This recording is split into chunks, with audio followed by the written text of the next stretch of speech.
entertaining subject, I'd like to suspend complexity and reduce everything for a moment to this one fundamental: money as the American thing.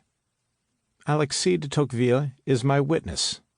One usually finds that love of money is either the chief or a secondary motive at the bottom of everything the Americans do. It agitates their minds, but disciplines their lives. Money became freedom's business partner, the demiurge of the entrepreneurial middle class that founded the country. Money was the American Shinto.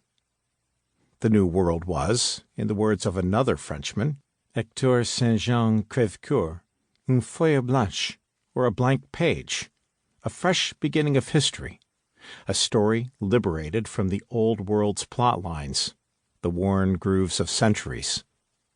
The Puritans came on an errand into the wilderness, a religious mission, but soon they set about clearing that wilderness, chopping down trees and selling the timber, and planting wheat, and digging for coal and iron and copper and silver and gold, and putting in railroads and great cities.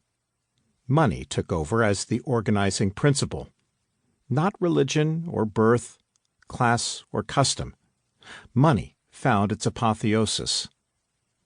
The country was abundant, hospitable, dangerous, and usually heartless, just as money is inclined to be. Ruthless until it develops a conscience and goes in for improvement. Crèvecoeur's new man had unprecedented mobility.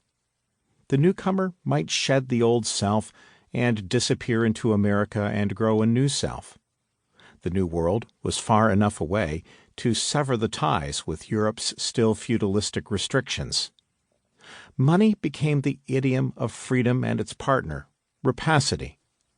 It's here that we encounter the paradox of the freedom to enslave.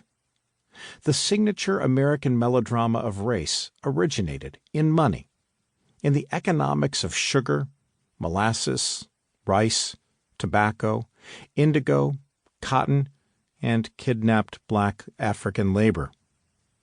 That labor, referring to the African slaves, became an object, became property and commodity, and even became a medium of exchange. An entry in Encyclopedia Britannica would report, scores, perhaps hundreds of different objects have served as money at one time or another, including such things as slaves, gunpowder, and the jawbones of pigs. Objects, such things. The three mediums of exchange seemed to summarize an underthread of American history: slaves, gunpowder, the jawbones of pigs. The booster spoke of the fruited plain. The bitter realist said root, hog, or die.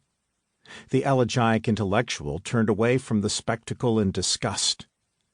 You can't go wrong, in any case, if you think about America in terms of binaries, twins, contradictions that collaborate in the national scheme of things, like positive and negative charges of electricity. America was always to have an aspect of Dr. Jekyll and Mr. Hyde, of God and Mammon, of innocence and sin. This study approaches the partnership of God and Mammon in both its historical and contemporary dimensions, on the vertical and the horizontal axes, as it were. The vertical axis is American history. The horizontal axis follows events in the extraordinary year 2020. The two dimensions take turns in the narrative. The triumphs of American money have been great. I talk also about its failures and limitations, and about values that lie beyond money's capacity to measure, meanings that cannot be grasped in money's language. And the book is about a theological error, an evil, slavery, introduced an eon ago when America was a garden, and about how to evaluate that long-ago sin and its effect upon the country now. In 2020, in the midst of a pandemic, America would